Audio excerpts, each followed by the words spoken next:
I'm the sports professor Rick Horrow with Beyond the Scoreboard. While Paris 2024 Olympic bid organizers trying to keep politics out of the picture, the French presidential election continues to serve as a backdrop of the city's battle to land the Games. The 2024 co-chair confirmed the divisive election hadn't changed anything with the committee's planning and execution. We knew all along the journey of the bid would have different elections. We want to reduce the involvement of the political world. They're there to support. They're there to be tough, but we decide where to put the Olympic Village. The sport movement will be responsible for delivering the Games.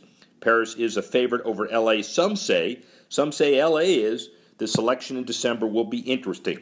While organizers try their best, it's virtually impossible to keep politics out of the Olympics, especially where the IOC is involved. And look for newly minted French President Emmanuel Macron to have an impact on both the Paris and L.A. bids. I'm the sports professor Rick Horrow, and that's Beyond the Scoreboard.